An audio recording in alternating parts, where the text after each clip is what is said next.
today we're going to be talking about t-tests. So objectives for the lesson then, we're going to be talking about different types of t-test. So we'll start off by thinking about what type of test we can use for different types of data again, and we'll look at an unpaired t-test and learn how to interpret that, and then we'll look at a paired t-test and we'll learn how to interpret that paired t-test. So choosing a test, and this is a bit of a repeat because I did this in the standard deviation one, but what test you choose is going to depend on the type of data that you've got and what you're trying to prove with that data. So again, this is a repeat. Standard deviation, which is in a previous video, is about precision of that data. T-test, which is what we're going to be looking at today, is what's used to compare means. So if you've got two sets of data you want to compare two means, then you'll use the t-test. But we've got different types, and we'll talk about which ones we'll be choosing for which types of data. In another video then I'll look at Spearman's rank correlation coefficient. That's to look to see if there is a relationship or a correlation between variables. And then we've got chi-squared, which is to compare observed and expected results. So for that you need a strong biological theory. Today's lesson is all about t-test though. So t-test is what is used to compare means. And there are two different types of t-tests.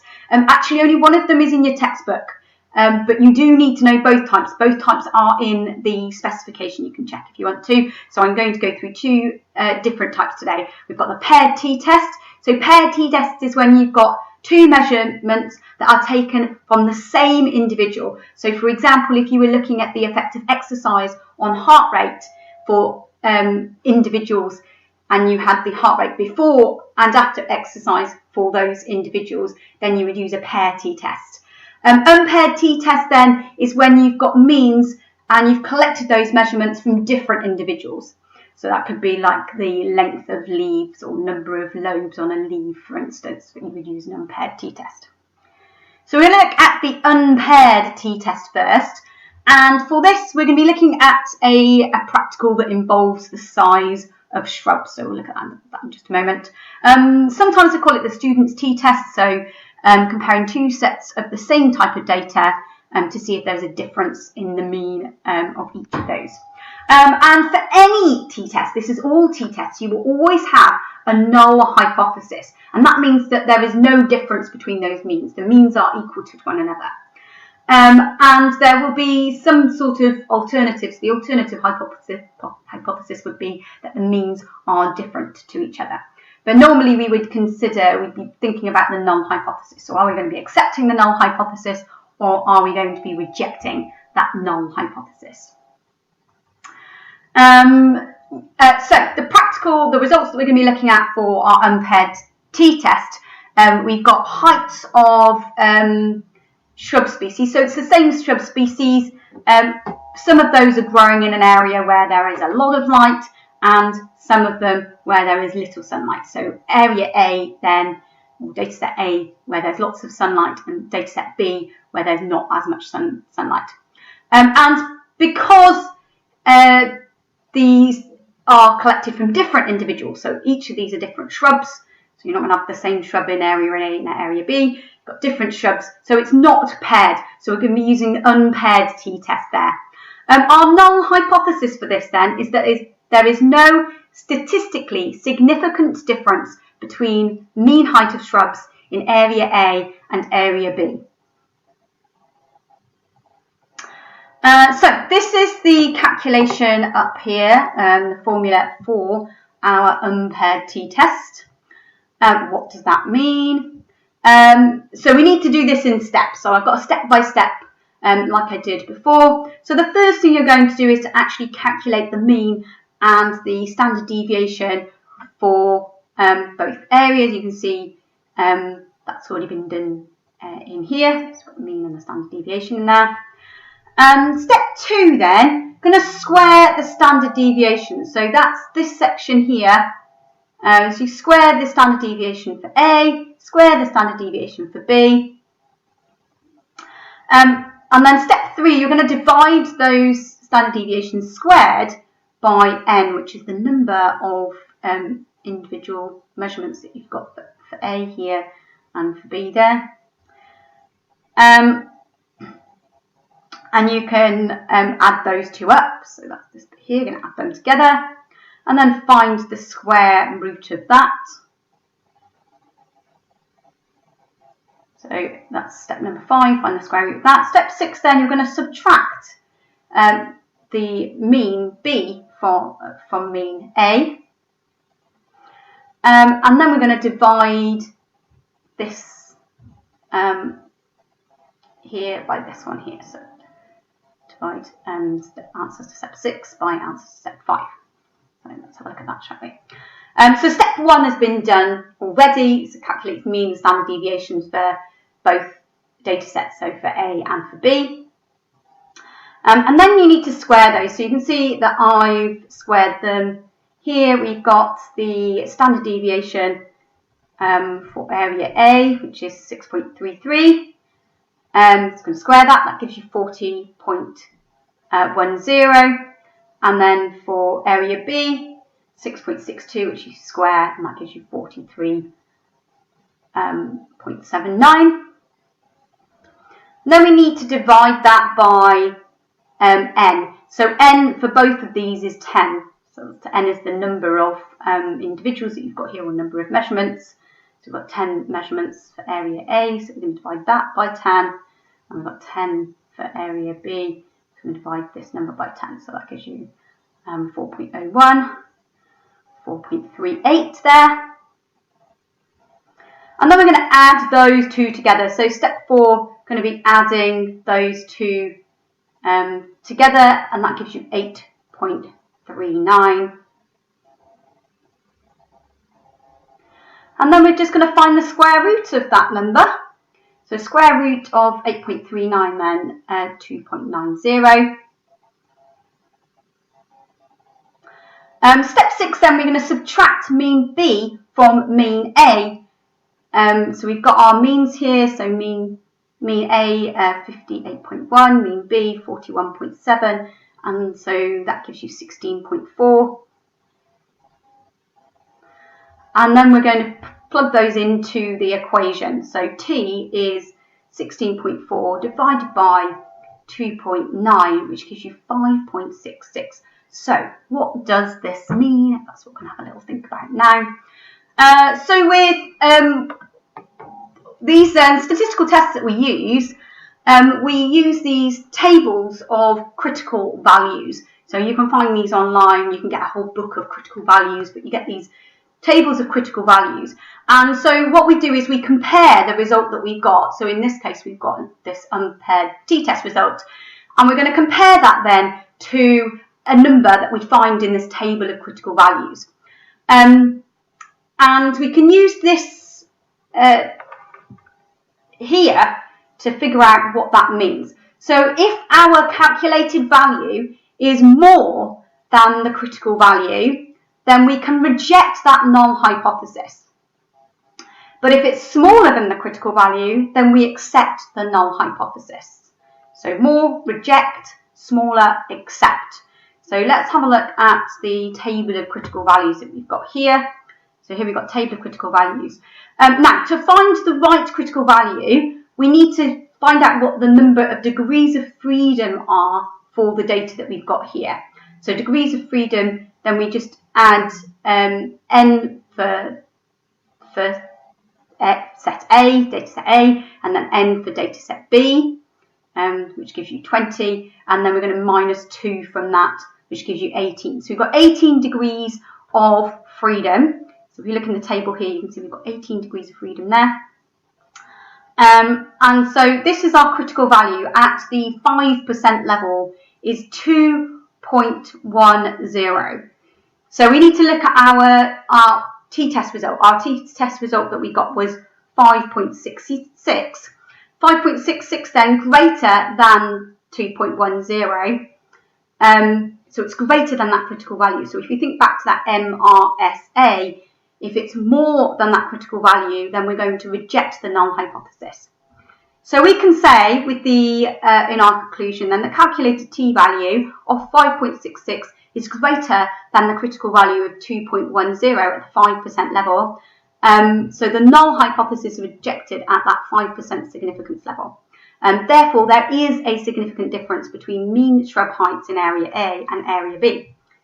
And if we look at the graph, we can actually see that. So if we look at the graph, then the graph can be evidence. We can see that the mean for A is greater than the mean for B. And the t-test can actually confirm that difference. So that's one of the reasons why we do, so we can actually be a lot more confident with the judgments that we're making as part of the conclusion. So we can see in the graph that there is a difference, but we want to find out, is that difference significant or is it just due to chance? And we have just proved that that is actually a significant difference. So we're going to have a little think now about the paired t-test. And we're going to look at a completely different practical. So this is it's quite an interesting practical if you do get the opportunity to have a go at doing this. So these Daphnia, they're little water fleas, and if you look at them under a microscope or special kind of microscope, you can actually see their little heartbeats. So this experiment then, they give some of them caffeine and some of them don't have caffeine. Or actually they measure the heart rate before and after caffeine for the individual Daphnia. So look at the heart rate before they give them caffeine and then look at the heart rate after they give them caffeine. And so they can actually look at the effect of caffeine on the heart rate of these Daphnia. And so that's what we're going to be considering today. Paired t-test then. So just to remind you that a paired t-test is used when the data is paired. So when the two measurements are actually taken from the same individual. So in this instance then, we're going to be measuring the heart rate of that Daphnia before and after caffeine. And so it's the same Daphnia, the same individual Daphnia that they're looking at the heart rate before and after. So they can use a paired t-test. Paired t-tests then, we've got a different formula for that one there. So T still represents the t-test result. The D bar here is the mean difference. So we'll be calculating the difference and then finding the mean of the differences between those paired sets of data. We'll also be looking at standard deviation for that.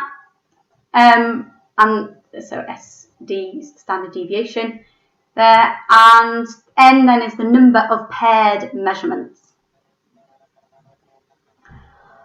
So again, I've got a step-by-step, so I'll be going through it step-by-step. So we're going to work out the difference between those paired measurements, calculate the mean difference. We need to subtract the mean difference from each of the individual differences. We can square that then.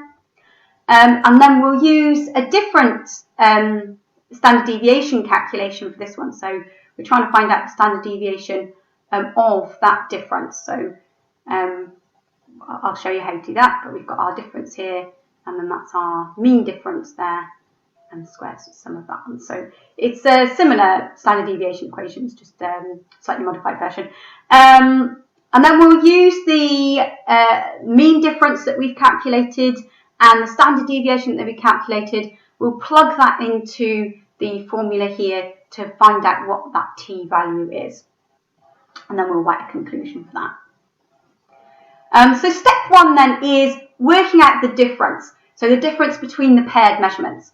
So if we look at the first one here as an example, we do 220 minus 180, which gives us 40. And you can see that I've done that for each of the measurements just here.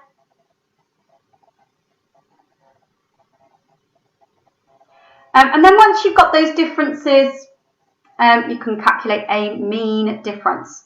So we're going to add all of those differences up and then divide them by 15, which gives you a mean difference represented here by D bar of 39.7.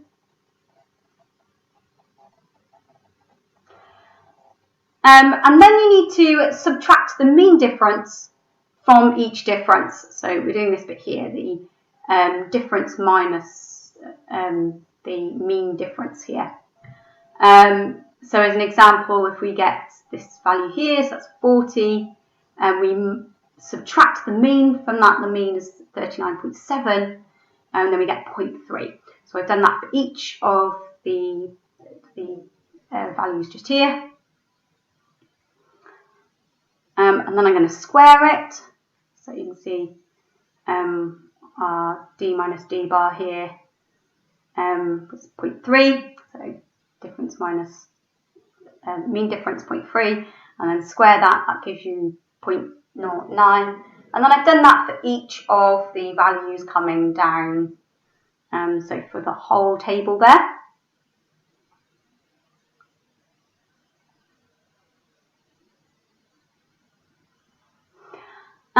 Step 5 then is to calculate the standard deviation of the difference. So as I said, this is a slightly different equation because we've got our d minus d bar squared there. So once we've got our d minus d bar squared in this column here, we're going to add all those together, and that gives us the sum of that d minus d bar squared. So in this case, the sum of d minus d bar squared was 89.35. So we've got that. And then we can divide that by n minus 1. So n in this instance is 15. So we've got 15 individuals here, so 15 measurements. Minus 1 is 14. So 89.35 divided by 14, which gives you 2.52. And then we can just plug all of those into this equation here to calculate our t value. So we've got our d bar, the mean difference, which is 39.7. We've got our standard deviation now, which is 2.52. And we've got the value for n, which is 15. So plug those in, then we've got our 39.7 multiplied by the square root of 15 divided by 2.52, which gives a t value of 60.8. So pretty high t value.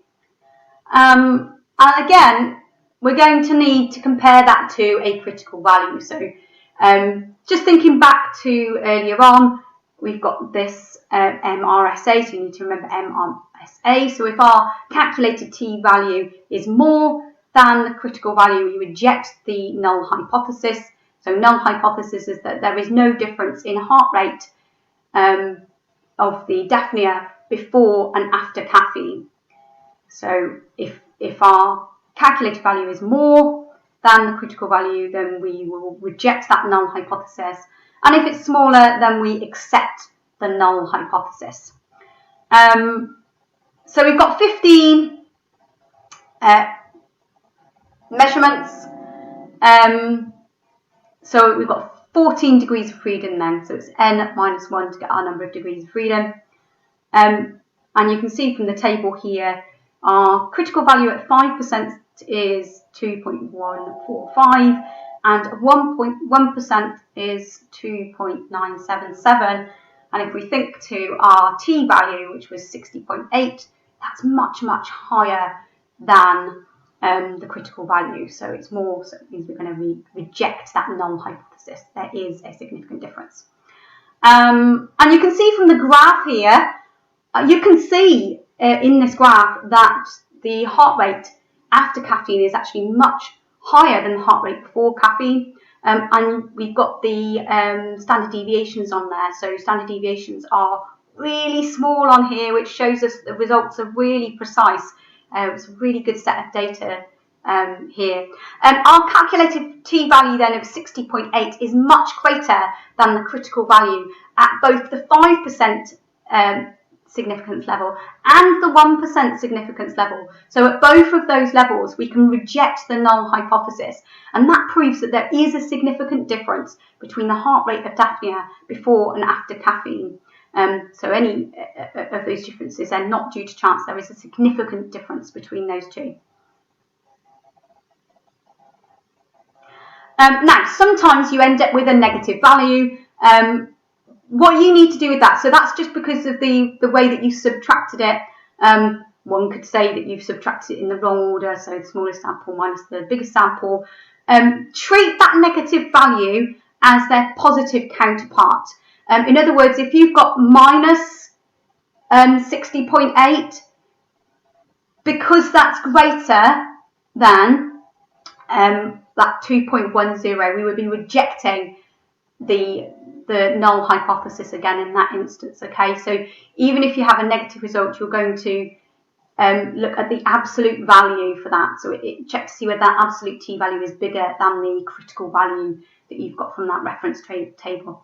If you've got any questions, email me and have a go at some of the, have a go at the questions that I've set for you. If you get stuck, I will be on Teams in our normal lesson time, so you can ask me for some help with that, and I'm happy to help you. Okay, bye.